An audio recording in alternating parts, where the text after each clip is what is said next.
Why is it so hard to feel genuine gratitude towards Hashem? And today, Chovos HaLevavos and Shaar HaBechinah brings a second of three reasons as to why we have a hard time feeling genuine gratitude towards Hashem. But before we get into that, good morning, everyone.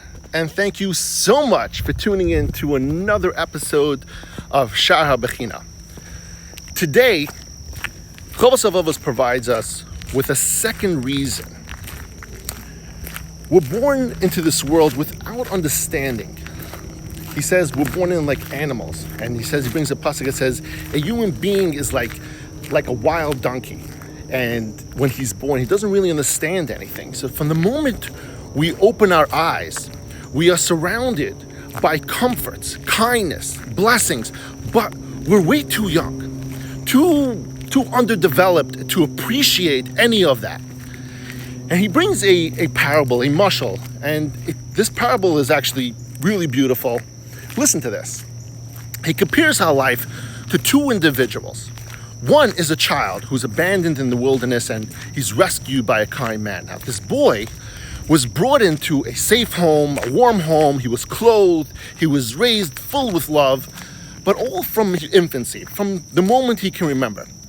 The second was a prisoner, a person who owed money to these gangsters. And these gangsters put him into prison. They tortured him, they starved him, they put him into a dungeon without food for days. And one day the same kind man convinced his captors to let him go. And he freed him. And what he did was he gave this captor a warm bed, food, and cared for him. Now, let me ask you a question. Who do you think was more grateful? The child or the prisoner? Let me tell you that. The prisoner, because the prisoner experienced the opposite of this child.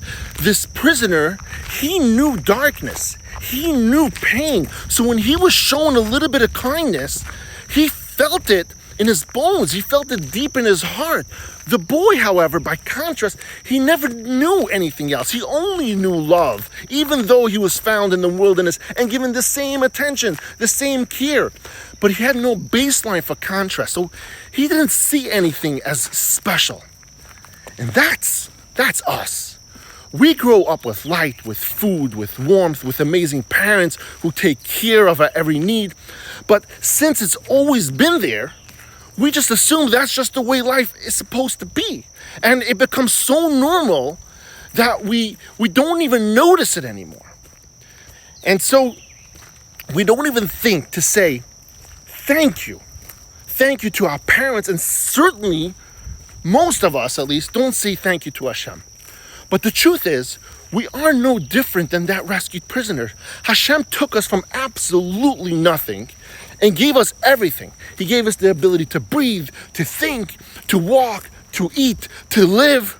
And that's why Chovos HaLevavos teaches, as soon as we acquire seichel, a little bit of understanding, we have the obligation to look back and reflect, to remember all the kindness that were done for us, even though when we didn't recognize them at the time.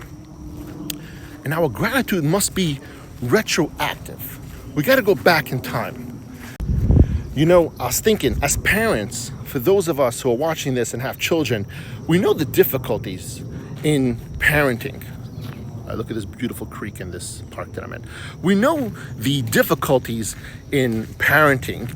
And so I think if we're going to go retroactive, we should call our parents up and say, you know what? Thank you so much. I now see how difficult it is. How difficult I was when I was a child. And yet you persevered. You did it with love, with a smile. I think that's what a retroactive piece should be, part of that. But we are blind only because we're born into light. But now that we have the ability to see, we must choose to see, to look. So what's the takeaway? We have a choice. We can go through life like the boy in the parable who was found as a youngster, surrounded by gifts, but numb to their meaning. Or we can wake up. We can choose to look at our life with the fresh eyes and we could train our hearts to see what our minds have forgotten. We are surrounded by kindness. Chovos HaLevavos is calling on all of us to live with awareness, with humility, and with gratitude. And not just for the big miracles that we see, oh my gosh, but for the daily ones, the air that you breathe, the heartbeat that's in your chest, and the roof that's over your head.